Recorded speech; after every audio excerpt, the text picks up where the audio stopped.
वो भी माप तो के मकंदो प्यो अचा मथे मुठ का लूणी प्यो कौन तो पुछा मथे मुठ का लूणी प्यो कौन तो पुछा अकेलाई में वेही थोरो सोच फिरी दस गलतियों के दूं प्यो के दूं करी वो भी माप तो के मकंदो प्यो अचा मथे मुठ का लूणी प्यो कौन तो पुछा मथे मुठ का लूणी प्यो कौन तो पुछा।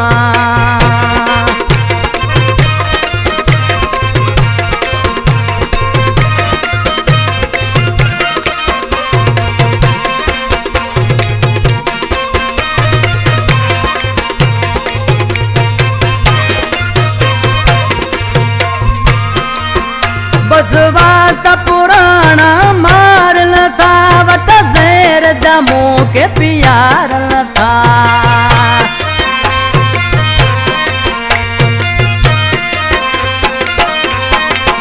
बस वास्ता पुराना मार लता वट ज़हर दमो के प्यार लता अमो साम वेही पण गद का दो अज मूज फिरी तो वचन यादो वञा पोई ते मोड़ो मुझा जानियड़ा वञा पोई ते मोड़ो मुझा जानियड़ा जद गालू उए तो मां सोचा वो माफ तो के मकंदो प्यो अचा मथे मुठ का लूणी प्यो कौन तो पुछा।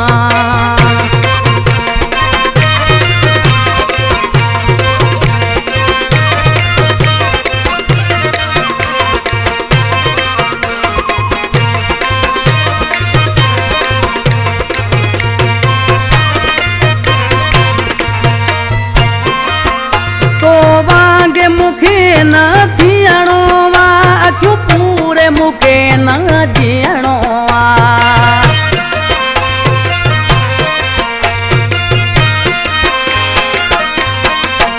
तो वांगे मुखे न थियणो वा अखियूं पूरे मुखे न जीअणो वा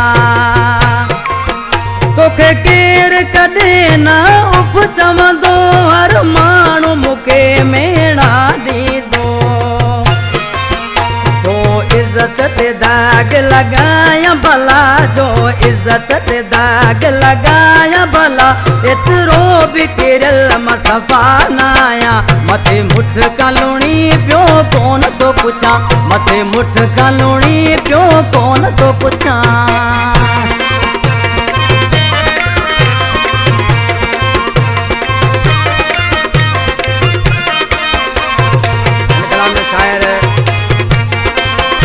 शायर साजिद काटकेरी कंडोला यार जो बैठला सी जातो थे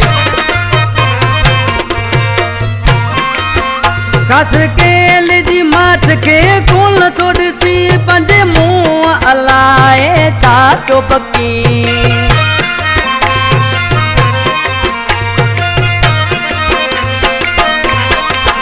कस के लिजी माठ के कोल थोड़ी पंजे मुंह अलाए छा तो पक्की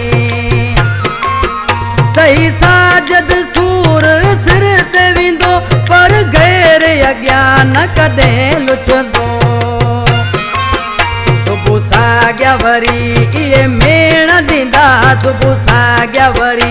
ये मेण दींदा अचंदा यारी आवाजी ॾिठी हुई असां मथे मुठ का लूणी प्यो कौन तो पुछा मथे मुठ का लूणी प्यो कौन तो पुछा अकेलाई में वेही थोरो सोच फिरी ॾिस गलतियूं प्यो तूं केॾियूं करी पोइ बि माप तो के मकंदो प्यो अचा मथे मुठ का लूणी प्यो कौन तो पुछा मथे मुठ का लूणी प्यो कौन तो पुछा।